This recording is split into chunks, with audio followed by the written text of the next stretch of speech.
Bonjour. Donc, je vais vous présenter la solution Need4Viz, qui est une solution qui s'intègre en fait à la partie web intelligence de BO. Je vais rapidement reparler de BO, tout simplement. Un BO est un outil qui permet de faire en fait du reporting à la demande, du reporting ad hoc, avec différents outils comme web intelligence. Donc, l'outil possède d'autres outils intègres. On va se concentrer principalement là-dessus, car Need4Viz est un plugin qui va s'installer par-dessus ces couches. Comment ça se présente? Et ben, en fait, pour accéder à Need4Viz, et ben, on va simplement accéder à un reporting BO. Toutes personnes qui savent construire dans Webby vont pouvoir utiliser Need4Viz. Là, je vous présente un exemple de dashboard qu'on peut faire avec Need4Viz et des utilités supplémentaires qu'on va retrouver avec cet outil par rapport à un Webby classique. Tout simplement, Webby vous invite vous trouver limité sur la possibilité de faire du dashboarding. C'est vrai que pour pouvoir manipuler du tableau, c'est pas un problème avec BO. Il est très très bon là-dessus. Il possède quelques des graphiques et des diffs graphiques qui lui sont propres. BO a ces possibilités-là. On a quelques possibilités de navigation intégrées, mais on se retrouve très vite limité sur le type de représentation qu'on souhaite faire. Need4Viz complète toutes ces solutions-là avec des nouveaux graphiques, des graphiques dynamiques, des graphiques personnalisés, mais également en fait, des options de filtres dynamiques directement intégrés dans votre apport. Donc là, je vais vous présenter simplement un dashboarding qui a été construit avec que des éléments Need4Viz. Vous avez du tableau et du Need4Viz qui permet en fait d'afficher tout ce que vous voyez. À gauche, tout simplement, c'est que maintenant vos contrôleurs d'entrée que vous avez normalement exportés sur le côté peuvent directement être intégrés dans votre document. Donc à gauche, vous avez par exemple des états. On va pouvoir cliquer par exemple sur DC et ça va pouvoir filtrer les données sur l'état qui nous intéresse. Vous voyez, ça filtre automatiquement. On va pouvoir bien sûr avoir différents types de filtres, donc des listes à points. On va également retrouver des listes dynamiques de ce type. Et on va également retrouver, vous voyez, des choses comme en haut, comme on appelle ça en fait, des représentations menus qui permettent de filtrer et d'afficher ce qu'ils en souhaitent dessus. Donc ici, je vais me retrouver sur mes différentes catégories. Donc vous voyez, c'est des façons de représenter, des façons de jouer avec vos filtres directement à travers l'outil sans passer par la barre de filtres qui est toujours accessible parce que toutes les fonctionnalités Webby sont compatibles avec Need4Viz. Donc en fait, rien ne m'empêche toujours de rajouter la barre de filtre ensuite avec mon représentation, ainsi que des contrôleurs d'entrée sur le côté supplémentaires. Vous voyez, en fait, vous n'êtes pas limité en disant je fais soit l'un, soit l'autre. Vous pouvez utiliser toutes ces parties-là ensemble pour créer le plus de documents possible. Alors, Need4Viz, qu'est-ce que c'est? C'est toujours en fait des documents, en fait, voilà, des nouveaux graphiques, des nouveaux tableaux. Donc, on peut voir en fait déjà dès qu'on a pu ouvrir ce genre de graphiques supplémentaires qu'on n'avait pas dès le départ. Donc en fait, on va retrouver à peu près une trentaine de graphiques disponibles avec une personnalisation en termes d'affichage, de coloration, de règles d'affichage, de gestion sur les textes, les couleurs, etc. Vous allez pouvoir personnaliser tous vos graphiques dessus. Donc on va retrouver en fait ces genres de graphiques qui sont beaucoup plus dynamiques et qui rendent en fait l'outil beaucoup plus agréable. Vous allez pouvoir retrouver ce genre de tuiles qui va pouvoir être éclatées par rapport à une dimension particulière.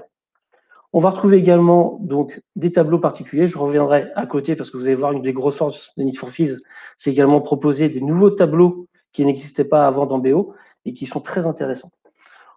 Donc vous avez également une cartographie. Donc là, je fais une cartographie Google Maps, mais vous avez différents types de cartographie, ainsi que des choix, vous voyez, de différents types de graphiques. Donc là, on a vraiment notre solaire, en fait, c'est-à-dire un diagramme circulaire en fait à double étage dessus. Pour bien montrer que tout est encore compatible, c'est-à-dire soit je peux toujours filtrer mes informations ici comme j'ai pu faire, donc ça ce sont des composants Need4Viz, mais je peux toujours laisser ce qui s'appelle mes liens d'éléments de BO. Par exemple, si je prends une ville en particulier, je prends par exemple la ville de Los Angeles, si je clique dessus, ça va toujours me filtrer mes données Los Angeles. Donc vous voyez, ça c'est une fonctionnalité BO qui est compatible avec Need4Viz et sur toute la puissance en fait de l'outil intégré. Donc ça me filtre automatiquement mes datas dessus.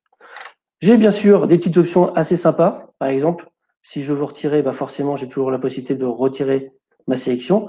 Et même maintenant, il propose ici un petit bouton Reset qui permet de remettre à zéro, de ressortir, de remettre à zéro tous mes filtres qui ont été mis en place. Donc ça, c'est un exemple de ce qu'on peut faire en fait dans l'outil. On va pouvoir aller encore plus loin avec en fait des options d'analyse. Donc voilà, on va voir d'autres types de représentations dessus. Il propose certains graphiques qui sont très intéressants parce que souvent, quand vous donnez accès à une personne en lecture à Webby, il va être limité souvent dans le type de représentation qu'il va avoir. Et bien, Need4Viz, en fait, complète ce genre de choses en rajoutant ce type de graphique où vous pouvez lui imposer, par exemple, les objets que vous voulez mettre dedans, mais vous avez la possibilité de choisir la représentation qu'il va avoir. Et donc, tout simplement, en cliquant dessus, il va pouvoir choisir la représentation qu'il souhaite mettre en place et mettre en valeur dans ce reporting. Ceci n'est pas de droit en termes d'administration, c'est simplement un lecteur qui veut le faire parce qu'on lui donne la possibilité à travers ce graphique. Comme vous pouvez voir, je suis bien en mode lecture, je ne suis pas en mode modification de mon document. Tout se passe en mode lecture. Donc, on a vraiment différents types de représentations. Et bien sûr, je peux toujours cliquer sur cardigan de ce côté pour pouvoir filtrer toujours sur ma représentation des cardigans.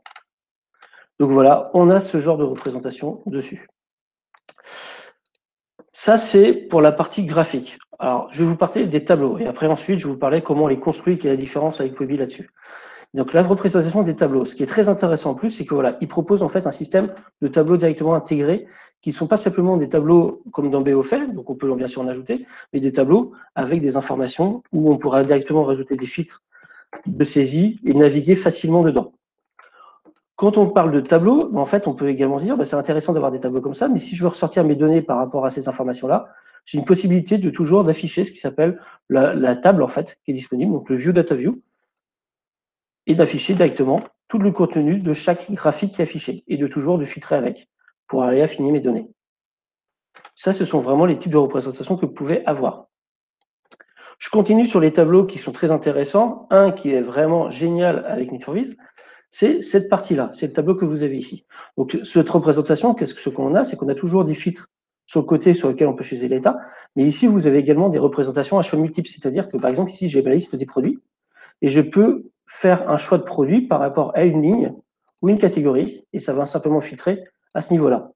Donc, si je fais dessus, je vais pouvoir prendre, par exemple, ces deux informations, appliquer, et ça va m'appliquer à ma sélection. Donc, on va pouvoir faire ce genre de choses très facilement. Ce qui est pas mal aussi, c'est que c'est ce tableau-là qui va vous permettre de manipuler comme vous souhaitez le tableau. Donc souvent, vos utilisateurs ils vont dire, bah oui, mais moi j'aimerais bien modifier mon document. Donc vous êtes obligé de passer en mode modification. Et bien là, avec ce type de graphique, la personne va être beaucoup plus à l'aise pour pouvoir modifier les choses. En fait, c'est une sorte de, il faut s'imaginer, un type de création de tableau. Là, c'est un tableau de base que j'ai fait. Et bien en fait, je vais pouvoir prendre les objets que je mets à disposition à l'utilisateur. C'est la personne qui crée le rapport, qui choisit ce qu'il veut mettre au-dessus. Il va les glisser à l'intérieur pour pouvoir choisir les informations qu'il souhaite analyser derrière. Donc là, on est sur les revenus, on peut choisir forcément d'autres indicateurs. Ça, c'est la première partie, mais vous avez une façon de représenter les choses qui est très intéressante. On n'est pas obligé de représenter que par des tables, mais on peut également représenter, vous voyez, par des diagrammes à barres, par des lignes. On peut également faire des systèmes de comparaison. Donc, on a vraiment pas mal de choix de sélection d'outils, avec plein de petites options de fonctionnalités qu'on ne va pas rentrer forcément dans les 10 minutes et qui sont très intéressantes. Donc là, on est sur les sommes au niveau de mon set revenu. Et vous voyez, je peux également rajouter, en fait, mettre en place des calculs spécifiques dessus par rapport à mon indicateur. Donc c'est très puissant en termes d'utilisation. C'est vraiment quelque chose qui vaut vraiment le coup. Alors, là, je continue sur la partie création. On a vu un peu la partie visuelle de ce qui est possible de faire. On va partir sur la partie création. Comment on crée cela? Et bien, en fait, pour créer dessus, une personne qui maîtrise déjà Weebly va pouvoir créer ce qu'il souhaite. Donc là, rapidement, je vous montre, on peut également faire des diagrammes de Gantt directement dans Weebly. C'est très intéressant, fonctionnalité qui n'existait pas avant. Et bien là, je vais passer, donc pour créer les jobs Need4Viz, et ben je vais passer en mode création.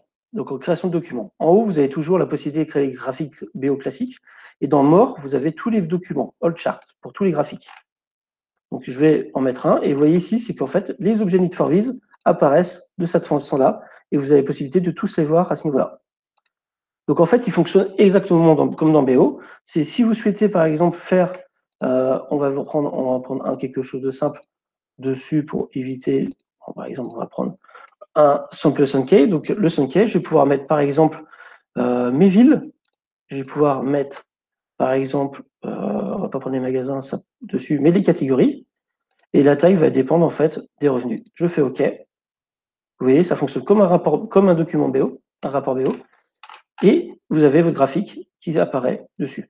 Donc là, forcément, j'ai beaucoup d'informations. On va pouvoir jouer sur pas mal d'objets, pas mal de configurations à l'intérieur dessus, mais ça fonctionne comme un document Weebly sur lequel je vais pouvoir déplacer facilement, ajouter des choses autour, etc. Donc à ce moment-là, on va pouvoir faire un clic droit dessus, Format Custom Element, et avoir toutes les possibilités que nous propose Need4Viz en termes de modification.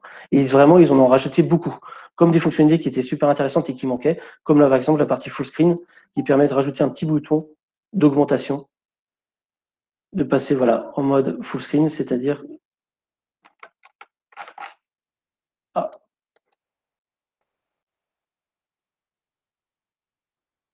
eh ben, il fallait bien un petit effet. Eh ben, ça fait rien. On va en profiter pour en construire un autre à côté, très simplement. À moins que tu me dises que François, je n'ai plus le temps. Mais tu as 1 minute. Et voilà, c'est parfait. On va pouvoir terminer sur la création de ce graphique. Donc, je vais prendre par exemple très simplement, donc on a des différents types de jauges que vous pouvez voir. En plus, on peut changer l'image que vous avez de la jauge pour rendre des choses très sympathiques. On va prendre par exemple tout simplement un diagramme circulaire. Je vais prendre ces informations. On va prendre la ville, on va prendre le magasin, le store name ainsi que les ventes. Et hop, vous avez votre graphique et on va pouvoir le manipuler dessus. Donc en fait, on va pouvoir choisir en plus, rajouter toute la coloration. On est toujours en mode Webby, c'est-à-dire voilà, quand je disais clic droit, propriété dessus, vous avez toujours les paramètres Webby classiques et vous avez toutes les propriétés de Need4Viz qui vous permettent voilà, de rajouter des options supplémentaires, de dire bah voilà, je ne veux afficher que enlever les 2 chiffres après la virgule, je ne veux pas de chiffres après la virgule. Ça se manipule à ce niveau-là et vous pouvez rajouter énormément d'informations comme vous souhaitez. Donc ça va vraiment rendre des choses beaucoup plus dynamiques. Et vous voyez, en plus, c'est assez sympa, c'est que quand vous cliquez, c'est vraiment, vous avez, ils bougent. Tous vos graphiques, en plus, sont dynamiques. C'est-à-dire qu'en fait, ils ont une petite vision, c'est-à-dire que vos graphiques et vos diagrammes à barres, comme vous pouvez voir, en fait, à l'accueil, quand on l'ouvre, eh ben, il se déploie, en fait. Il se déploie, en fait, en termes d'affichage. Voilà pour les 10 minutes, et je pense que je suis arrivé au bout. Merci Richard. On va rentrer dans les questions-réponses. On va se donner 2-3 minutes. Il y a quand même pas mal de questions. Il y en a une qui porte sur les onglets qui existent directement sous BO avec les liens à partir de la 4.2. Ici, ce sont des objets, est-ce que ce sont des objets différents ou des widgets différents? Alors, ces onglets-là, ces onglets que vous parlez ici, sont des onglets, en fait, sont simplement un menu, en fait, et ça va fonctionner avec ce qui s'appelle un contrôleur d'entrée. Donc, il faut s'imaginer plutôt que c'est pas un onglet qui va changer l'affichage à chaque fois, mais plutôt un onglet qui va permettre de filtrer les informations que vous avez à l'intérieur. D'accord. Au niveau de Need4Viz, au niveau des versions de BO, en termes de compatibilité, est-ce que c'est à partir de la 4.1, 4.2, voire avant? Alors, les dernières fonctionnalités sont disponibles à partir de la 4.2, l'outil est de la 4.3 également. Et normalement, c'est à partir de la 4.2 que vous êtes dessus. Mais si, attention, la 4.1, vous pouvez avoir quelques problématiques et quelques graphiques qui ne fonctionneraient pas correctement dessus. Donc, certains fonctionneraient, d'autres un peu moins. Il faudra avoir, en fait, par rapport à ce que vous avez besoin en termes de graphique et de représentation. D'accord.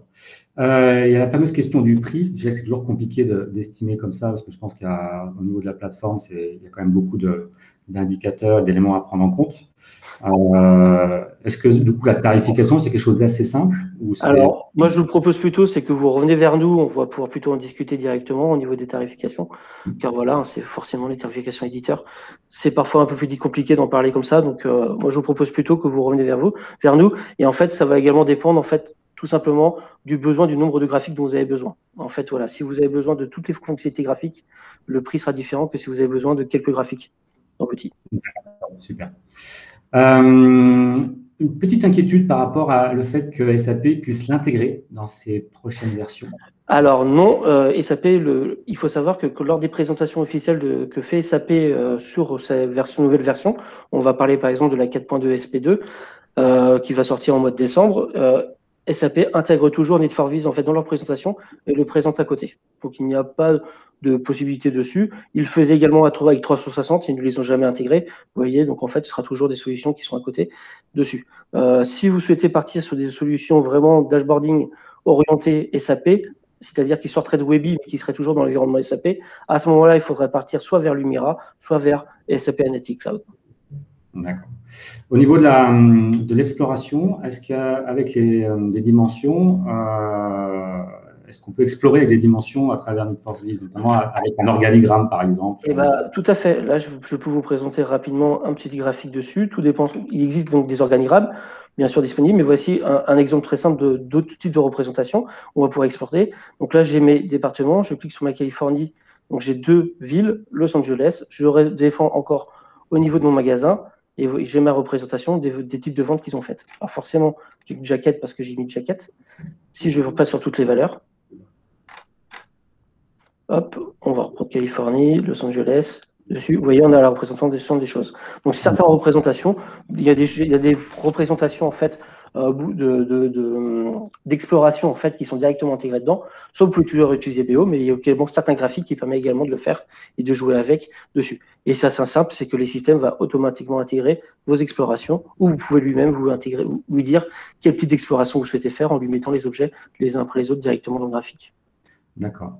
Au niveau mobilité, qu'est-ce que ça donne sur des tablettes, téléphones Alors, la problématique en fait de la 4.2 sur la mobilité, c'est toujours plus complexe. C'est pas compatible sur la 4.2 en termes de l'application mobile des choses, de l'application mobile.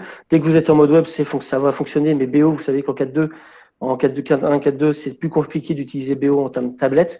En version 4.3, il n'y a pas de souci, ça travaille avec le navigateur Internet et votre navigateur Internet va afficher correctement vos graphiques en 4.3. D'accord. Et on terminera sur une dernière question qui est plus liée au positionnement de Need4Viz en termes de concurrence par rapport à SAC, par exemple, ou Lumira, qui étaient des solutions très data-viz. Alors, il faut savoir que SAC, en fait, a d'autres fonctionnalités qui sont beaucoup plus puissantes et que ne fait pas, en fait, du dashboarding, on va dire, plutôt classique orienté. Il va, en fait, l'avantage de SAC, c'est que vous allez pouvoir profiter de la solution, donc de la puissance des serveurs de chez SAP pour pouvoir faire de l'analyse de données automatique, de faire de la ressortie d'informations, de la détection d'informations incohérentes, etc., de faire de la prévision, des choses beaucoup plus poussées que ne peut pas faire les outils l'outil en fait de dashboarding assez classique qui est Webby. Ici, il faut bien s'imaginer qu'on reste dans Webby. Si vous voulez avoir des fonctionnalités supplémentaires, comme on disait, donc de l'analyse de données vraiment très très poussée et très loin, à ce moment-là, il faut vraiment repartir sur des solutions comme SAC Lumira. Là, vous restez sur des choses qui restent dans un environnement Webby, avec forcément également les limitations de Webby en lui-même, même si les graphiques peuvent vous apporter des plus. Donc il est parfois, voilà, c'est vraiment ça que va plutôt orienter pour une fonctionnalité et des besoins complémentaires. Ok, super. Merci Richard, c'était très clair. Merci à vous.